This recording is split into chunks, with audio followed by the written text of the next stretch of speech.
I stared at the wedding planning invoice in my trembling hands. $156,000. Addressed to me. For a wedding I had never heard of. My heart hammered as I recognized my sister Sarah's handwriting in the notes section. The venue was Riverside Country Club, the same exclusive place our family had always dreamed of but could never afford. The wedding date was 3 months away. But what made my blood freeze was the signature on the contract, perfectly forged to match my own. My phone buzzed with a text from my mother. "We need to talk. Come home tonight. It's about Sarah's wedding." The drive to my childhood home in suburban Pennsylvania felt like the longest hour of my life. My mind raced through possibilities, each one worse than the last. Maybe there had been some mistake. Maybe someone had stolen my identity. Maybe this was all a misunderstanding that could be cleared up with a simple phone call. But deep down, I knew better. I pulled into the driveway of the modest 2-story house where I had grown up. The same house where my parents Linda and Robert still lived with my 24-year-old sister Sarah. The porch light was on, and I could see shadows moving behind the living room curtains. They were waiting for me. My hands shook as I knocked on the front door. My mother opened it immediately, her face a mixture of guilt and defiance that I had seen too many times before. "Bella, honey, come in. We need to explain everything." The living room felt smaller than I remembered. My father sat in his worn recliner, refusing to make eye contact. Sarah was curled up on the couch, already crying. The coffee table was covered with wedding magazines, vendor contracts, and what looked like financial documents. "Sit down, sweetheart," my mother said, gesturing to the empty chair across from Sarah. "We know you must have questions." "Questions?" I held up the invoice, my voice rising. "I have a $156,000 wedding bill in my name for a wedding I know nothing about. What is this?" Sarah's sobs grew louder. "I'm pregnant, Bella. David said he would leave me if we couldn't have a proper wedding. His family expects a certain standard, and if we don't meet it, they'll never accept me." My father finally looked up. "Your sister needs our help. She's in trouble. So you forged my signature?" I waved the contract in the air. "You used my name without asking me?" "We knew you'd say no," my mother said, her voice taking on that familiar manipulative tone. "You always say no when the family needs help. You make good money at your marketing job. You don't have children to worry about. You live alone in that tiny apartment and never spend money on anything fun." "Because I'm saving for my future," I said. "Because I learned from watching this family struggle with money my entire childhood." "This is Sarah's only chance at happiness," my father added. "David's family has money, real money. If Sarah can prove she comes from a family with means, she'll be set for life." I looked at the contract spread across the coffee table. "How much of a deposit have you already put down?" Sarah sniffled. $50,000. "It's non-refundable." My stomach dropped. $50,000 of my money? "It's not like you'll have to pay it all at once," my mother said quickly. "We calculated it out. With your salary, you can afford the monthly payments over 10 years. It's like a car payment." "A car payment for a car I'll never drive," I said. "For a wedding I'm not even invited to plan." "You're invited to everything," Sarah protested. "You're my maid of honor. I need my big sister there." I pulled out my phone and opened my credit monitoring app. "Let me check something." The blood drained from my face as I scrolled through recent charges. My credit card statements showed purchases I had never made.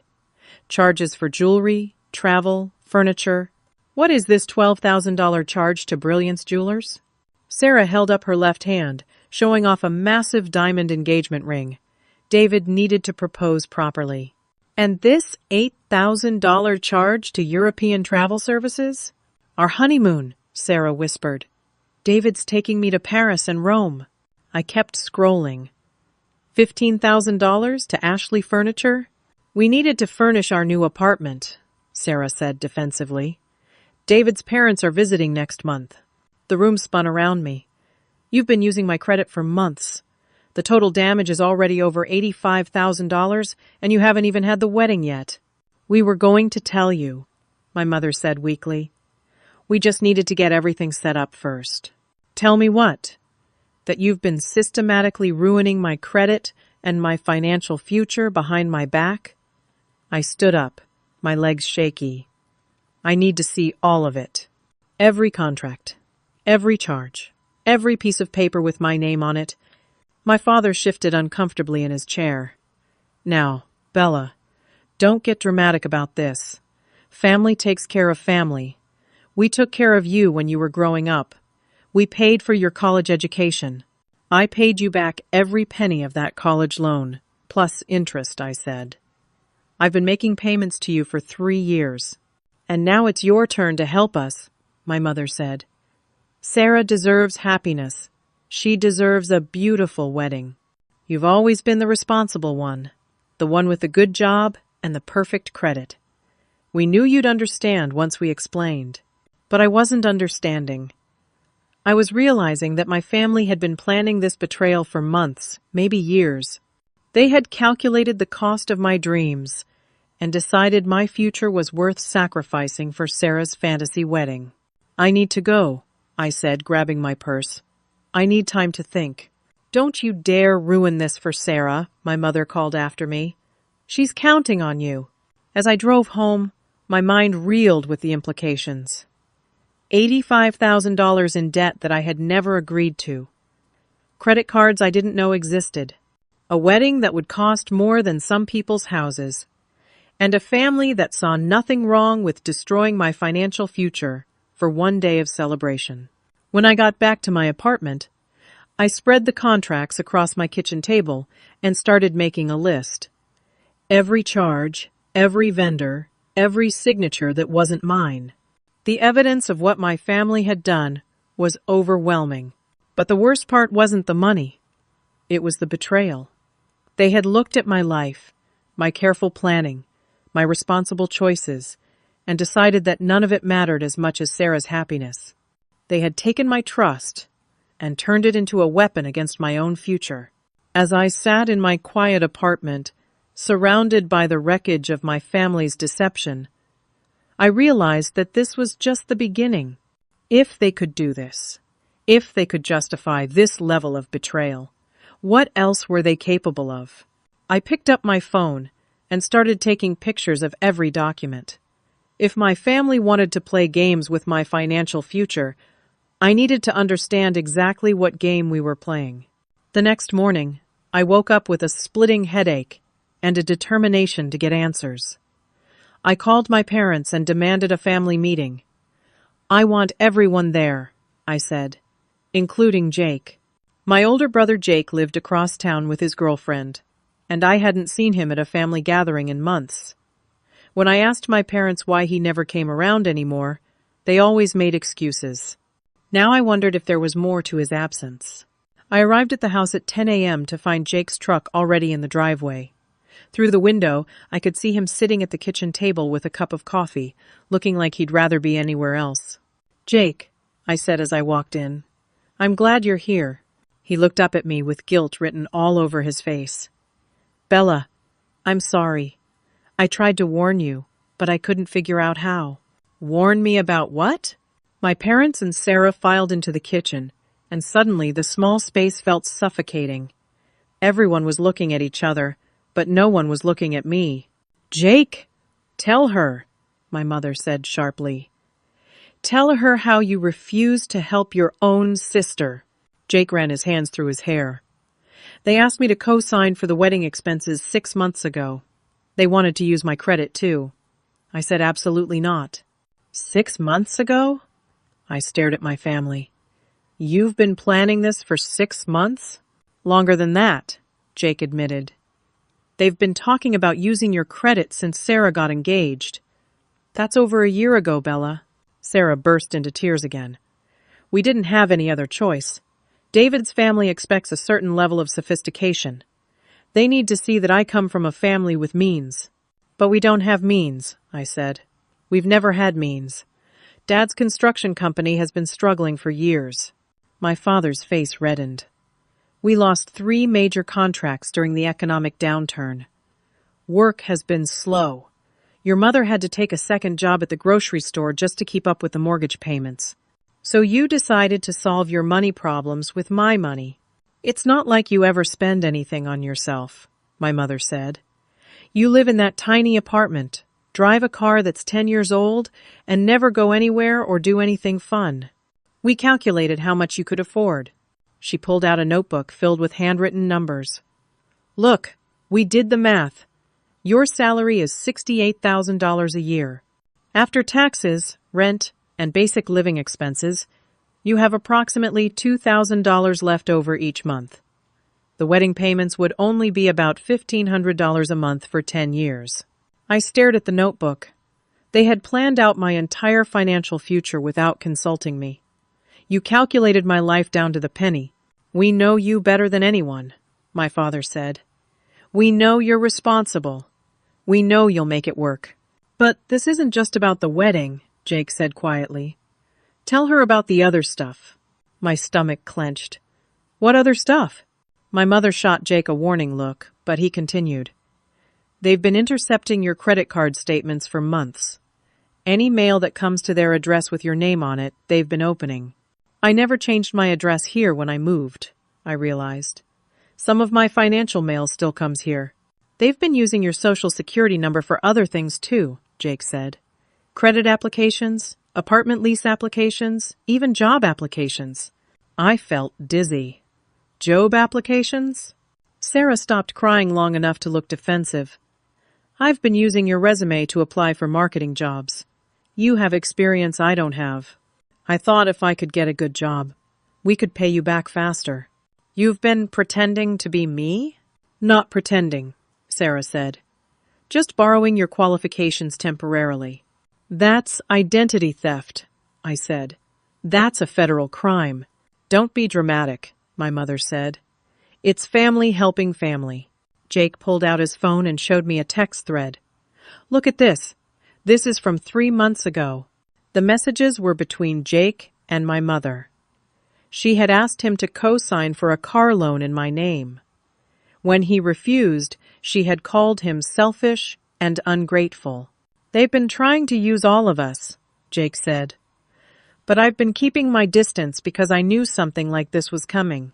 I looked at the notebook again, studying my mother's handwriting. There were practice signatures in the margins. My signature, written over and over until it looked perfect. How long have you been practicing my signature? My mother's face flushed. I needed to be able to sign documents for you, for emergencies. This isn't an emergency. This is fraud. This is family, my father said, standing up from his chair. This is your sister's future. David's family has money, real money. If Sarah marries him, she'll be taken care of for life. But only if we can prove we're not just poor white trash from the wrong side of town. The word stung. I had worked so hard to build a life I was proud of. A good job, good credit, financial stability. And my family saw all of that as something they could borrow whenever they needed it. There's something else, Jake said reluctantly. About the house. My parents looked panicked. Jake, don't. What about the house? I asked. Jake took a deep breath. They took out a second mortgage 6 months ago. They borrowed against the house to pay for Sarah's engagement party and some of the wedding deposits. If this wedding doesn't happen, if David's family backs out, Mom and Dad could lose the house. The room went silent, except for the ticking of the kitchen clock. My parents had bet their home on this wedding. They had gambled everything on the assumption that I would go along with their plan rather than let them lose the house where we all grew up. You've trapped me, I said slowly. You've made it so that if I don't cooperate, you lose your home. You've made me responsible for keeping a roof over your heads. We didn't have a choice, my mother whispered. We're drowning, Bella. This is our only way out. But I could see through their desperation to the manipulation underneath. They hadn't just made a mistake or a poor financial decision. They had carefully and systematically planned to make me responsible for their problems. They had studied my finances, practiced my signature, and set up a scenario where saying no would make me the villain who destroyed the family. I need to think about this, I said, standing up to leave. Don't think too long, my father said. The wedding is in 3 months. We need to know you're with us. As I drove home, I realized that this wasn't just about money or a wedding. This was about control. My family had looked at my independence, my financial stability, my carefully planned life, and decided it belonged to them as much as it belonged to me. They had turned my success into their emergency fund, and they expected me to be grateful for the opportunity to sacrifice my future for their immediate needs. But what scared me most was the realization that this probably wasn't the end. If I paid for this wedding, what would they need my credit for next? Sarah's house down payment? My father's business debts? My mother's medical bills? Once I proved that my boundaries could be crossed, that my financial future could be mortgaged for their benefit, where would it end? I thought about Jake, who had been avoiding family gatherings for months because he could see what was coming. He had protected himself by staying away. But I was already caught in their web, and the more I struggled, the tighter the threads seemed to get. 3 days later, I demanded to meet David. If I was supposedly paying for his wedding, I wanted to understand exactly what kind of man my sister was marrying and what his role was in this elaborate deception. We met at a restaurant downtown, neutral territory, where I hoped to get honest answers. David arrived 15 minutes late, looking nervous and checking his phone constantly. He was handsome in a clean-cut, preppy way, with perfectly styled blonde hair and expensive clothes. But there was something anxious about his demeanor that I couldn't place. "Thank you for agreeing to meet with me," I said, as he sat down across from me in the booth. "Sarah said you had some concerns about the wedding," he replied, not quite meeting my eyes.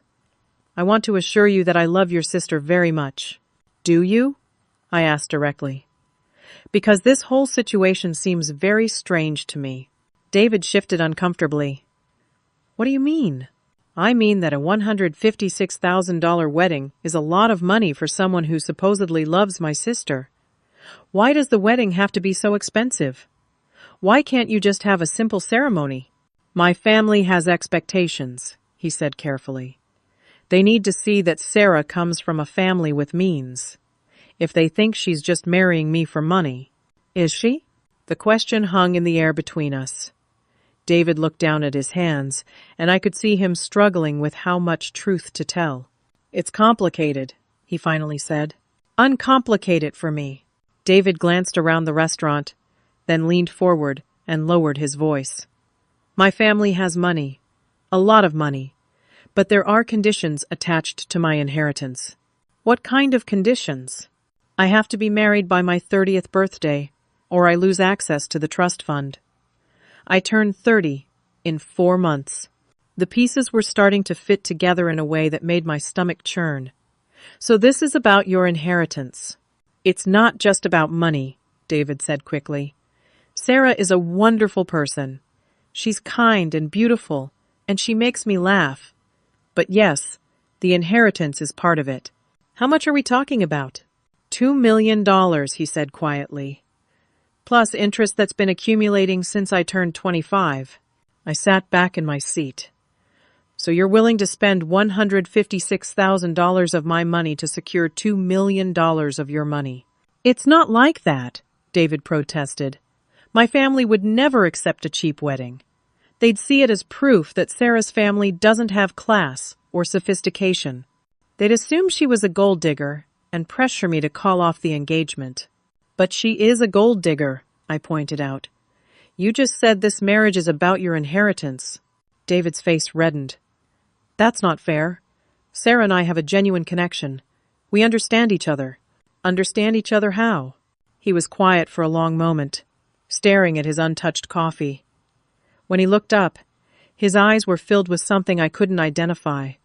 Fear, maybe, or desperation.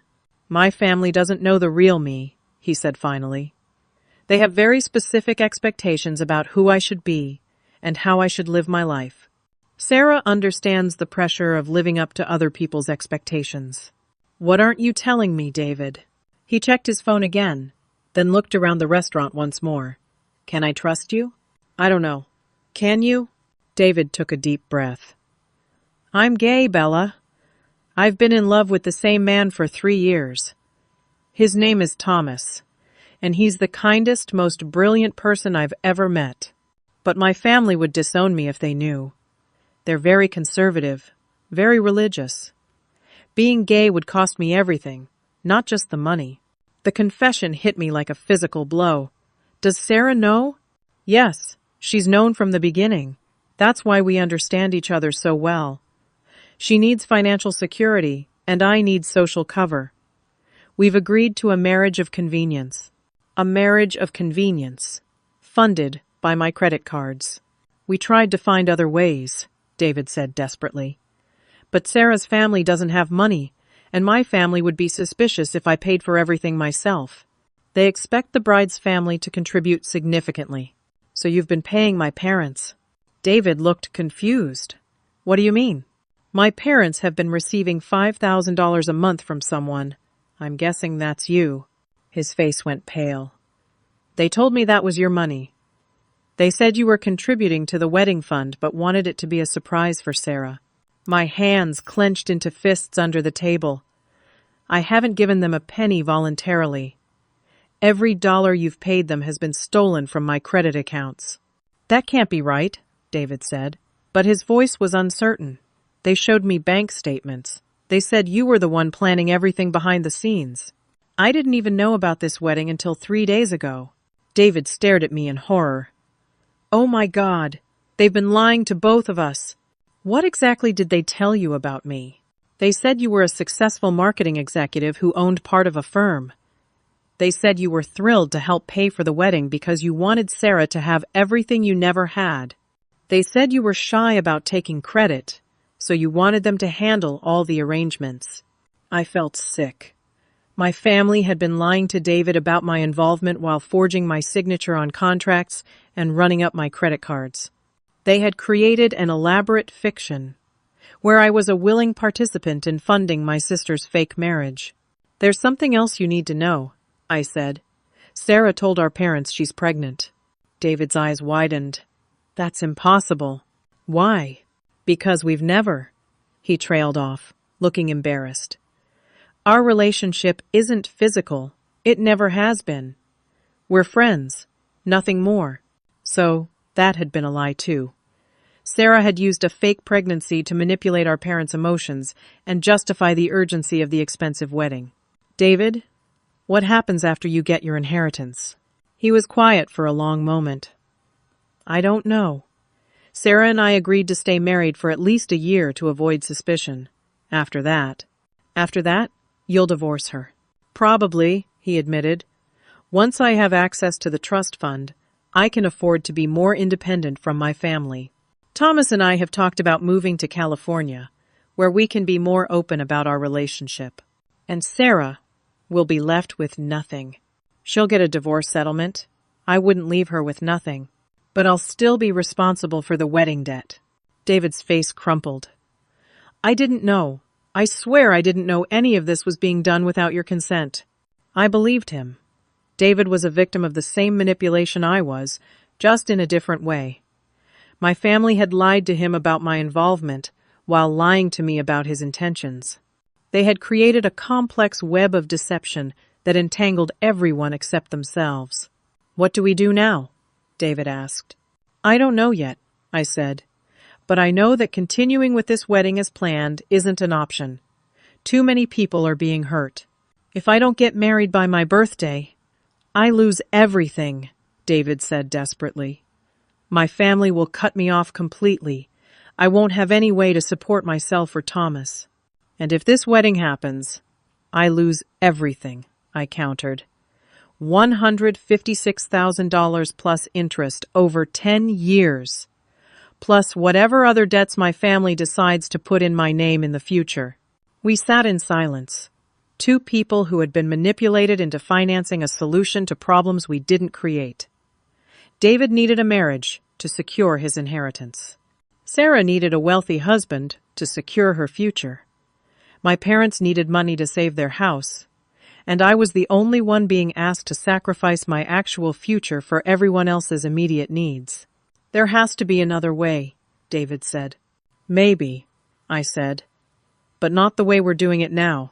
As I drove home, I realized that this wasn't just about identity theft or wedding expenses anymore. My family had inserted me into the middle of a complex deception involving multiple lies, fake relationships, and financial fraud. They had made me an unwilling participant in a scheme that was destined to hurt everyone involved. David would eventually leave Sarah, taking his inheritance with him. Sarah would be left with nothing but the memory of one expensive party. My parents would still be struggling financially once the wedding was over, and I would be left with years of debt payments for a celebration that solved none of the underlying problems. But the more I learned about the scope of the deception, the more I realized that my family had made a critical mistake. They had assumed I would be too loyal, too guilty, too family-oriented to fight back. They had counted on my love for them to override my sense of self-preservation. They were about to learn how wrong they could be. The next morning, I called in sick to work and drove straight to the law offices of Mitchell & Associates. I needed to understand exactly what my family had done and what my options were. The lawyer, Patricia Kim, was a sharp woman in her 40s who specialized in financial crimes and identity theft.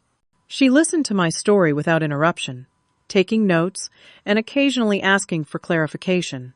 "What you're describing is textbook identity theft," she said when I finished.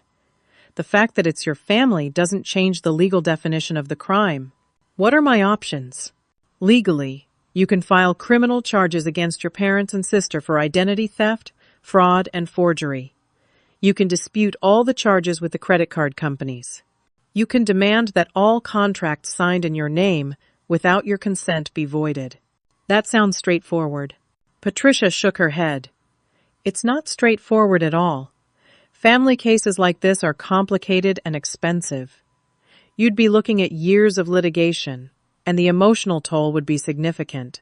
Plus, if your parents lose their house as a result of your actions, you'll have to live with that." She pulled up my credit report on her computer. "Let me check something." As she scrolled through the information, her frown deepened. "Bella, this is worse than you described." "What do you mean?" "You said they've been using your credit for months, but I'm seeing activity going back almost 2 years. Look at this." She turned the screen toward me. There were credit inquiries, account openings, and charges that I had never seen before.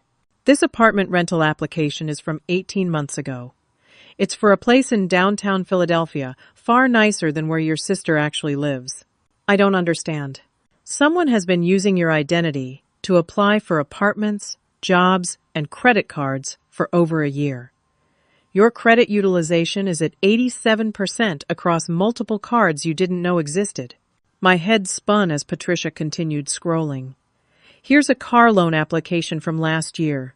It was denied, but the inquiry still affects your credit score. And here's an application for a business credit card in your name." "A business credit card?" "For something called S&R Marketing Solutions. Does that ring a bell?" "No, but those are my sister's initials." Sarah rose.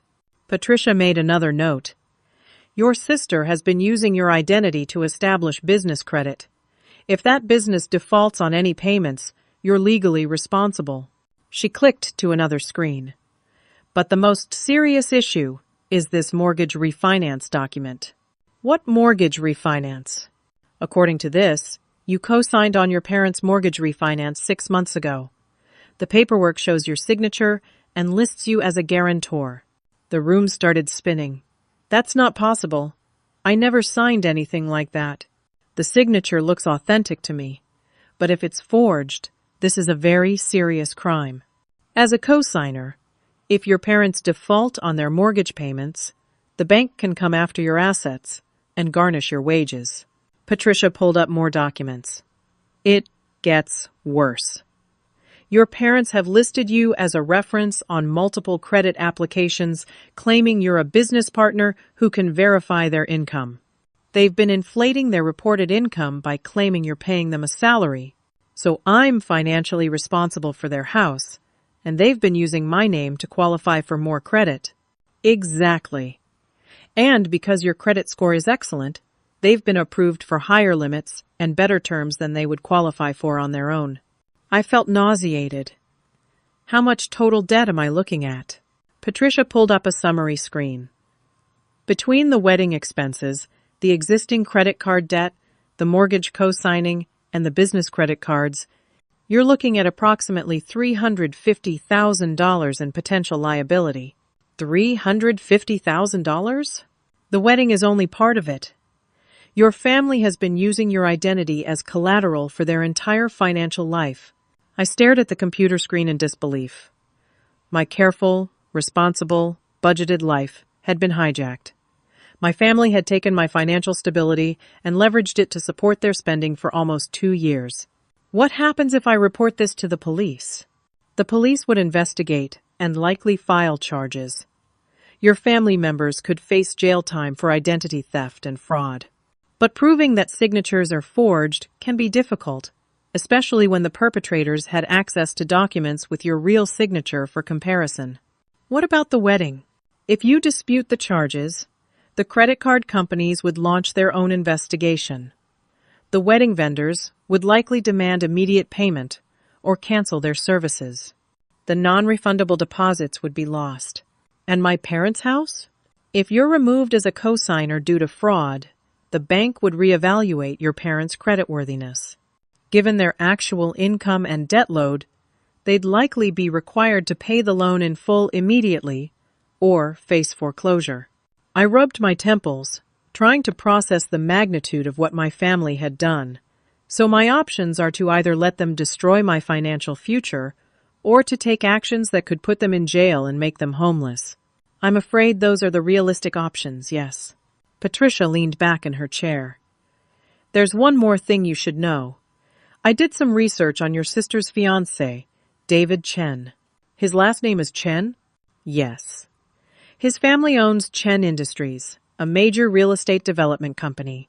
They're worth hundreds of millions of dollars. But here's the interesting part. David's trust fund has a morality clause. What does that mean? If he's found to be involved in any illegal activity, including fraud, he loses access to the inheritance permanently. If this wedding is built on fraudulent financial documents, and if his family discovers the truth, he could lose everything regardless of whether he gets married on time. The irony was devastating. David was risking his entire inheritance to marry my sister, but the fraudulent way they were funding the wedding could cost him the very money he was trying to secure. What would you recommend?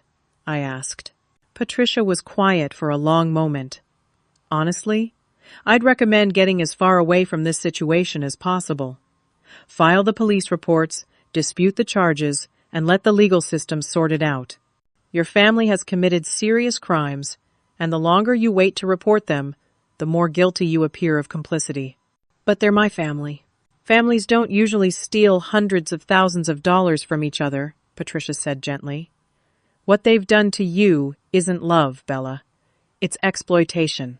As I left the law office, I sat in my car for 20 minutes, trying to process everything I had learned. My family hadn't just stolen money from me. They had systematically dismantled my financial independence and rebuilt it as a support system for their own needs. They had made me responsible for their house, their business ventures, and their lifestyle choices without my knowledge or consent. But what hurt the most was the realization that this had been planned for years. This wasn't a desperate decision made in a moment of crisis. This was a long-term strategy to use my financial responsibility as a solution to their financial irresponsibility. They had looked at my life and decided that my dreams, my security, my future were less important than their immediate wants. They had turned my love for them into a weapon against my own best interests. And now I had to decide, was I going to let them get away with it, or was I going to fight back? Against my better judgment, I agreed to attend Sarah's engagement party the following Saturday. I told myself I needed to see the full scope of what my family had planned, But really, I think I was still hoping there was some way to resolve this that wouldn't destroy everyone involved. The party was at David's family estate in Bryn Mawr, and driving through the gates felt like entering a different world. The house was a massive stone mansion, surrounded by perfectly manicured gardens and a circular driveway filled with expensive cars. This was old money, the kind of wealth that had been accumulating for generations. I parked between a Mercedes and a BMW, feeling underdressed in my simple navy dress, despite having spent more on it than I usually spent on clothes in 3 months. A valet took my keys, and I walked toward the house, my stomach churning with anxiety. Through the large windows, I could see dozens of well-dressed people mingling with champagne glasses and elegant hors d'oeuvres. "Bella!" My mother appeared at my side, wearing a dress I had never seen before and jewelry that looked expensive. "You look beautiful, honey. Come meet David's parents." She guided me through the crowd to a distinguished couple in their 60s. David's father was tall and silver-haired, wearing a perfectly tailored suit. His mother was elegant in the way that only comes from a lifetime of privilege, with pearl earrings and a smile that didn't quite reach her eyes. "Mr. and Mrs. Chen, this is Bella, Sarah's sister," my mother announced. "The one I've told you so much about." David's mother, Margaret, took my hands in hers. "Bella, dear, we're so grateful to meet you. David has told us how generous you've been with the wedding arrangements." "Generous?" I managed to say. "Modest, too," David's father, Charles, added with a warm smile. "David tells us you've insisted on handling most of the expenses personally. It's wonderful to see a family that takes care of each other." I looked around and saw Sarah across the room, laughing with a group of women her age. She was wearing a cocktail dress that probably cost more than my monthly rent and looked completely at ease among the wealthy guests. "The wedding invitations are absolutely gorgeous," Margaret continued. "I love how they mention that the celebration is hosted by the generous Bella. Such a lovely touch." My heart stopped. "The invitations mention me?" "Of course, dear. As the primary host, your name is prominently featured. We've sent them to over 300 guests. 300 guests who now thought I was hosting a $156,000 wedding. 300 people from David's wealthy social circle who expected me to be the successful, generous sister who could afford such extravagance." A woman in an expensive-looking green dress approached our group. "You must be the famous Bella," she said with a bright smile. "I'm Janet Morrison, Margaret's sister. We've heard so much about your marketing firm and how successful you've been." "My marketing firm?" S&R Marketing Solutions, right? "David mentioned that you and Sarah are business partners. How wonderful that you're investing in family." I felt the ground shifting beneath my feet. My family hadn't just stolen my identity for credit applications. They had created an entire fictional version of my life to impress David's family and their social circle. "Excuse me," I said, needing air. "I'm just going to step outside for a moment." I made it to the garden before the nausea hit. I sat on a stone bench near a fountain, trying to process what I had just learned. My family had told David's family that I owned a marketing company, that Sarah and I were business partners, and that I was wealthy enough to host a 300-person wedding at an exclusive country club. "Are you okay?" A voice behind me made me turn. It was David, looking concerned. "Your family thinks I'm rich," I said without preamble. David sat down beside me. "I know. I tried to correct some of the misunderstandings after our conversation, but it's complicated." "Complicated how?" "My parents have already bragged to their friends about Sarah's successful sister. They've told everyone that I'm marrying into a family of entrepreneurs and business owners. If they found out the truth now, they'd be embarrassed. They'd be furious. And they'd blame Sarah for deceiving them about her background." I watched the other guests through the windows, all of them dressed in clothes that cost more than most people made in a month. How many of these people think I'm paying for the wedding? Most of them, probably. My mother has been telling everyone how impressed she is with your generosity. The absurdity of the situation hit me. Here I was, in debt for expenses I never approved, at a party celebrating a fake marriage between a gay man and my sister, surrounded by wealthy people who thought I was wealthy too. David, what's going to happen when this all falls apart? What do you mean? You can't keep up this charade forever. Eventually, someone is going to find out the truth. David was quiet for a moment. My parents want to meet with you next week. Meet with me? Why? They want to discuss a business opportunity. They think you and Sarah are successful entrepreneurs, and they want to explore investing in your company. I stared at him. What company? The fake company that doesn't exist? They don't know it's fake. They think S&R Marketing Solutions is a real business that you and Sarah built together. How much do they want to invest? $200,000. I felt like I was going to pass out. David's family wanted to invest $200,000 in a company that existed only on fraudulent credit applications. They expected to meet with me to discuss business plans and financial projections for a marketing firm that was nothing but a figment of my sister's imagination. They also mentioned that after the wedding, they'd like you to consider investing some of your profits in David's tech startup. David's what? Another fiction, David said miserably. They think I'm developing some kind of app. Sarah told them you'd already agreed to be an angel investor for $300,000. The numbers kept getting bigger. First, it was $156,000 for the wedding. Then it was $350,000 in total debt liability. Now, David's family expected me to invest $500,000 in businesses that didn't exist. Your family thinks I'm a millionaire, I said. I think so, yes. And they're planning to base business decisions on that assumption. I'm sorry, Bella. I never meant for it to go this far. I looked at David, this handsome, well-dressed man who was trapped in his own web of deception. What happens if we call off the wedding? I lose my inheritance. My family disowns me. Thomas and I would have to start over with nothing. And what happens if we go through with the wedding? You go into debt for money that was spent on a marriage that won't last. My family eventually discovers that everything they believed about your family was a lie. Sarah ends up divorced within a year. Your parents still lose their house because the underlying financial problems haven't been solved. We sat in silence, watching the elegant party continue inside. Everyone was laughing and celebrating, completely unaware that the entire foundation of the celebration was built on lies, stolen identity, and financial fraud. There's one more thing, David said quietly. Something I overheard my mother saying to her friends. What? She was telling them that after the wedding she hopes to introduce you to some of her wealthy single friends. She thinks you'd be a good match for men in her social circle. The manipulation was getting deeper by the day. David's family wasn't just expecting me to pay for the wedding and invest in fake businesses. They were planning to integrate me into their social world based on completely false assumptions about my wealth and status. They want to set me up with rich men, because they think I'm rich too. Essentially, yes.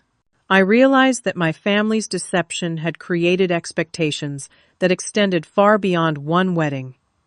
David's family was making long-term plans that included me as a wealthy family member. They were probably discussing business ventures, social connections, and financial arrangements that would depend on my supposed success and generosity. I can't do this, David. I can't pretend to be someone I'm not to protect everyone else's lies. I understand, he said, but I don't know what other choice we have. As we walked back toward the house, I caught a glimpse of Sarah through the window. She was holding court with a group of women, probably telling them stories about her successful sister, the business owner. She looked happier than I had ever seen her, completely in her element among David's wealthy family and friends. For a moment, I wondered if I was being selfish. Sarah had never had opportunities like this. She had never been invited to parties in mansions, or worn $1,000 dresses, or mingled with people who owned businesses and vacation homes. Maybe this was her one chance to experience a different kind of life. But then, I remembered the $350,000 in debt that was accumulating in my name. I thought about the years of payments I would have to make for this one night of fantasy. I considered the business meetings I would have to attend, pretending to own companies that didn't exist and having wealth I had never earned. My family had asked me to sacrifice my actual future for Sarah's temporary fairy tale. They had stolen my financial security to buy her access to a social world that would never truly accept her once they learned the truth. And I realized that no amount of love or family loyalty could make that acceptable. I spent the week after the engagement party pretending to cooperate while secretly planning my escape. I told my family that I had accepted the situation and wanted to help finalize the wedding details, but in reality, I was gathering evidence and preparing for war. "I'm so glad you're finally on board," Sarah said when I called to offer my help. "I knew you'd understand once you saw how important this is." "I want to make sure everything is perfect," I lied. "Can we meet with some of the vendors this week? I'd like to see exactly what we're paying for." Over the next 5 days, I visited the florist, the caterer, the band, and the venue coordinator. At each meeting, I took detailed notes and photos, documenting every service that had been ordered in my name. The wedding had been deliberately overplanned beyond any reasonable standard. Sarah had ordered premium flowers that would cost $12,000, including rare orchids that had to be flown in from Thailand. The catering menu included imported caviar, Wagyu beef, and a 7-tier cake with edible gold leaf. The bar service featured top-shelf liquor exclusively, including bottles of champagne that cost $300 each. At the venue, I met with the coordinator, Amanda, who walked me through the event timeline. "Your sister has exquisite taste," Amanda said as we toured the ballroom. "The ice sculptures alone are going to be spectacular." "Ice sculptures?" "The custom swan ice sculptures for the cocktail hour and the ice bar for the reception. It's an additional $8,000, but the effect will be stunning." I wrote down the number, adding it to my growing list. "What about the linens?" "All imported from Italy. The most expensive option we offer, but your sister insisted on the best." "And the entertainment?" "The 12-piece orchestra for the ceremony, the jazz quartet for cocktail hour, and the full band for dancing. Plus the fireworks display at the end of the evening." "Fireworks?" "A 15-minute choreographed display set to music. Your sister said money was no object because her family believes in celebrating love properly." By the end of the week, I had discovered that the total cost had grown to $178,000. Sarah had been adding extras without telling anyone, secure in the knowledge that I would be legally responsible for whatever she charged. But the most devastating discovery came when I checked the guest list. Sarah had been inviting additional people without informing David or his family. The final count was 425 guests, over 100 more than originally planned. "I couldn't leave anyone out," Sarah explained when I confronted her. "This is my one chance to have a really special day." "Sarah, every additional guest costs money. The catering charges per person." "But you can afford it," she said dismissively. "And these are important people. David's business associates, potential networking contacts. This wedding could open doors for both of us." I realized that Sarah wasn't just planning a wedding. She was planning a business networking event designed to launch her into David's social and professional circle. She saw the wedding as an investment in her future access to wealth and status. "What happens if the wedding is canceled now?" I asked the venue coordinator during my final visit. At this point, with less than 10 days' notice, the penalties would be substantial, Amanda said, checking her contract. The deposit forfeitures, vendor cancellation fees, and damages for last-minute changes would total approximately $75,000. So my family had trapped me completely. If the wedding happened, I owed $178,000 plus years of interest. If the wedding was canceled, I still owed $75,000 in penalties. Either way, my financial future was destroyed. That evening, I had dinner with Jake at a restaurant across town, far from anywhere our family might see us. "I've been thinking about what you said," he told me, "about Mom and Dad losing the house if this all falls apart." "What about it?" "I don't think that's actually your problem to solve. I looked up from my menu. What do you mean? I've been doing some research into their finances. Dad's construction business has been failing for 3 years, not just recently.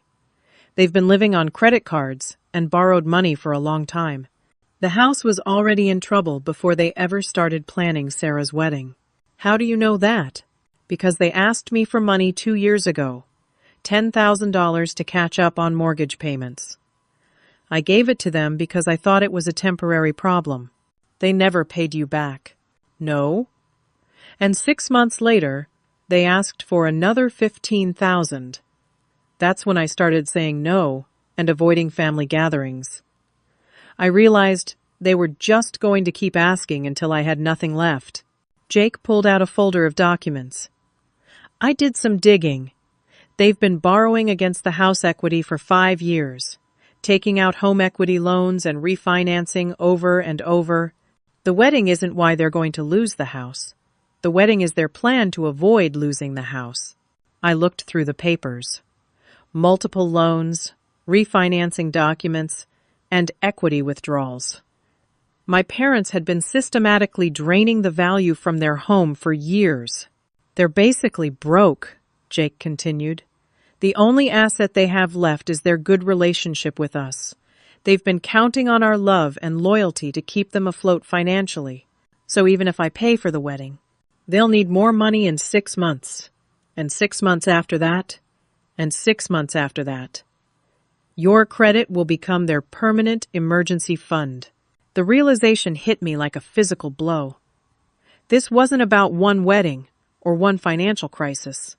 My family had been planning to use my financial stability as their long-term solution to chronic money management problems. The wedding was just the beginning of a lifetime of financial dependency. There's something else, Jake said quietly. I think Sarah knows about David. Knows what about David? That he's gay. I think she's always known, and she's been planning to use it against him. What do you mean? Think about it. She gets the big wedding, the social connections, and access to his family's wealth. After they're married, if he ever tries to leave her or cut off financial support, she can threaten to out him to his conservative family. The manipulation was even deeper than I had realized. Sarah wasn't just marrying David for money. She was positioning herself to have permanent leverage over him. She's been studying his family, learning their social circles, making connections, Jake continued. Even after they divorce, she'll still have those relationships. She'll still be the woman who was married to David Chen. That's worth something in itself. And I'm paying for her to establish those connections. You're paying for her to build a life that you'll never be part of. Once she has access to David's world, do you think she'll still need her family from suburban Pennsylvania?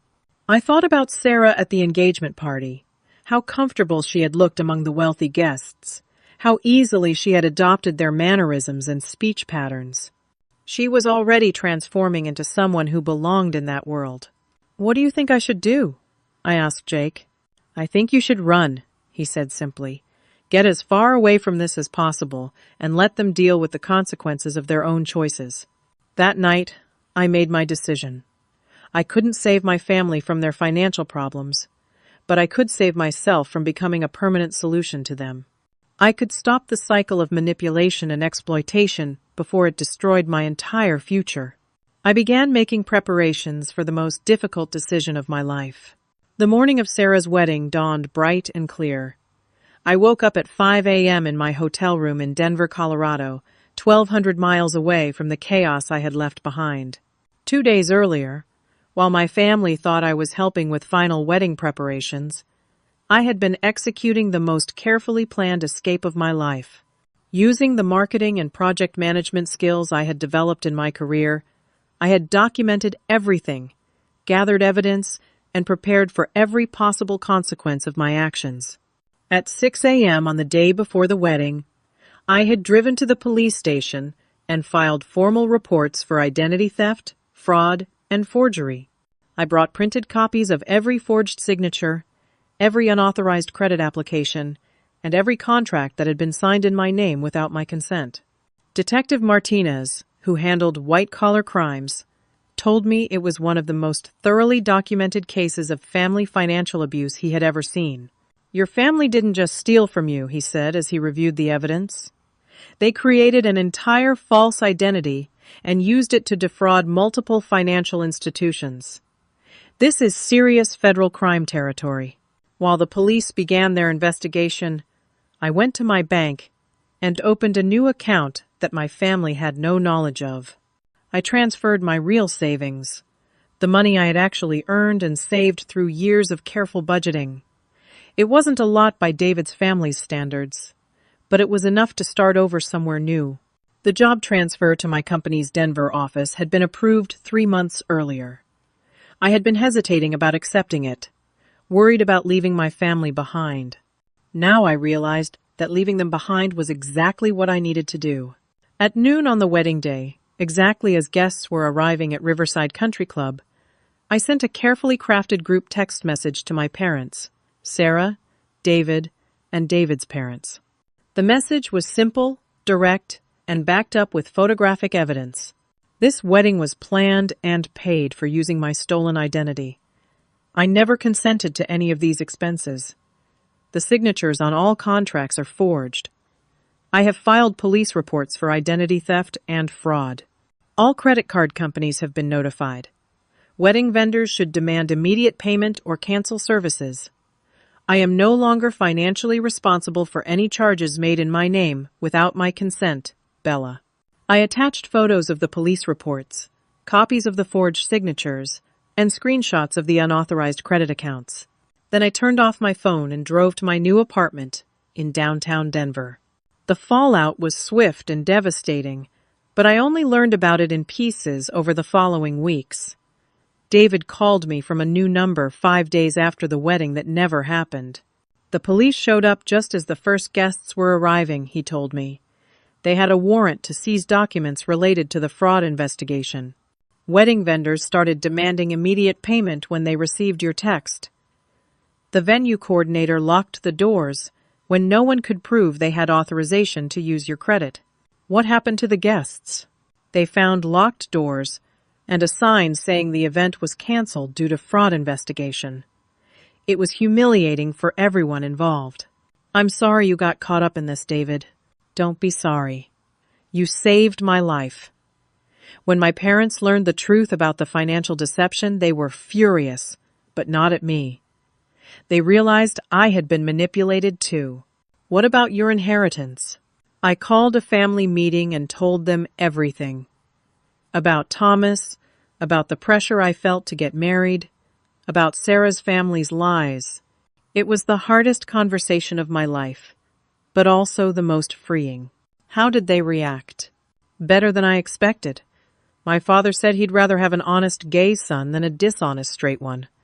They want to meet Thomas next month. 6 weeks after the wedding that never happened, Sarah called me from a number I didn't recognize. She was crying before I even said hello. "Bella, please. I'm sorry. I know what we did was wrong, but I need your help." "What kind of help?" "David's family is threatening to sue us for the money they gave Mom and Dad. The police seized all our financial records. Mom and Dad might go to jail. I don't know what to do."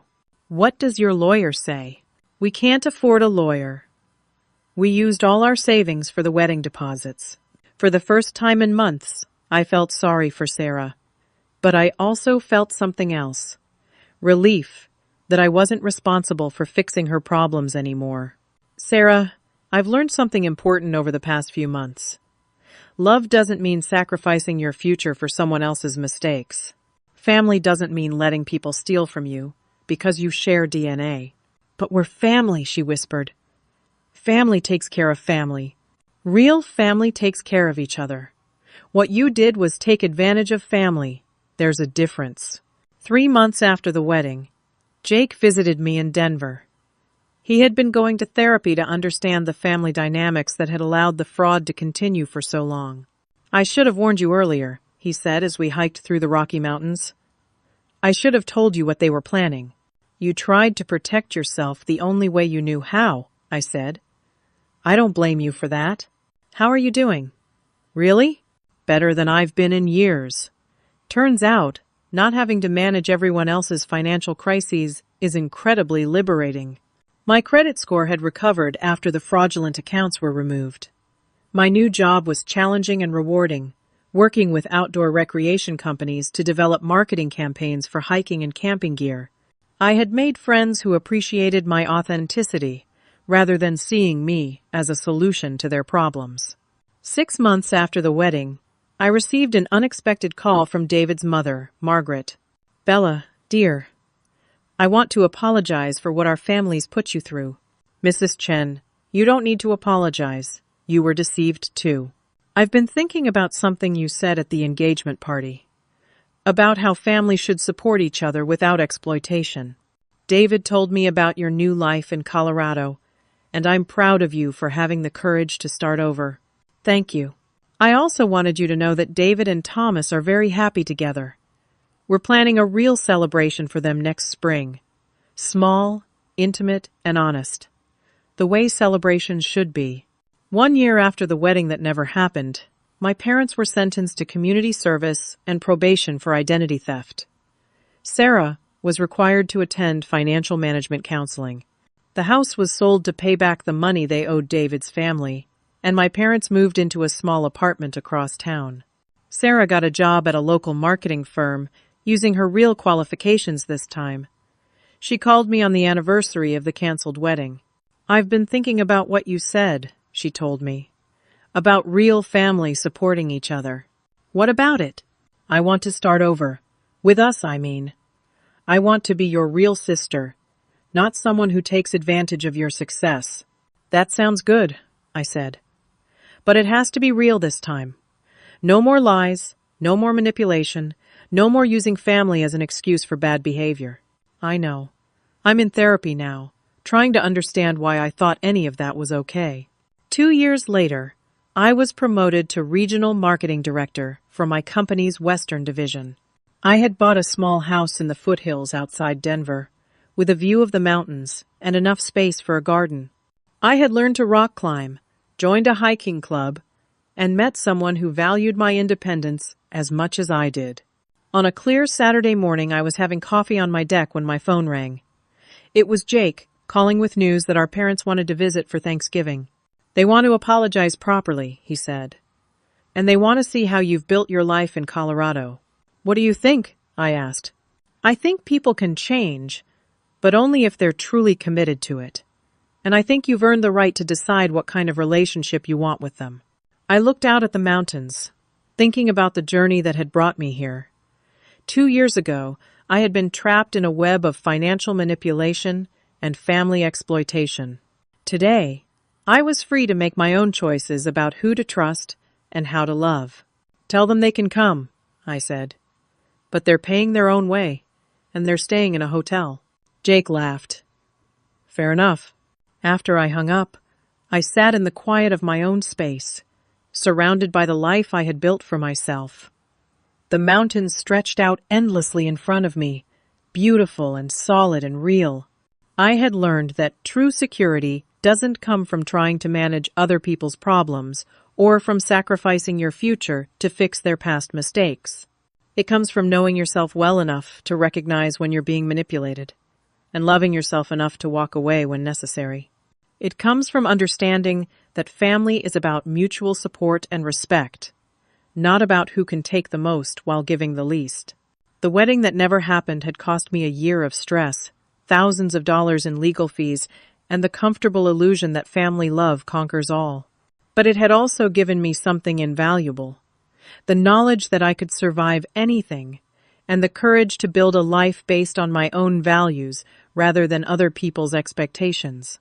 As I watched the sun rise over the Rockies, I realized that Sarah had been right about one thing. This had been her chance for a new life. She just hadn't realized that it would be my chance for a new life, too. Have you ever found yourself in a situation where family expectations conflicted with your own well-being? How do you balance loyalty to family with protecting your own future? I'd love to hear your thoughts in the comments below. If this story resonated with you, please hit the like button and subscribe for more stories about finding the courage to choose yourself. Share this with anyone who might need to hear that it's okay to set boundaries, even with family. Thank you for listening to my journey. And remember, the people who truly love you will never ask you to sacrifice your dreams for their comfort.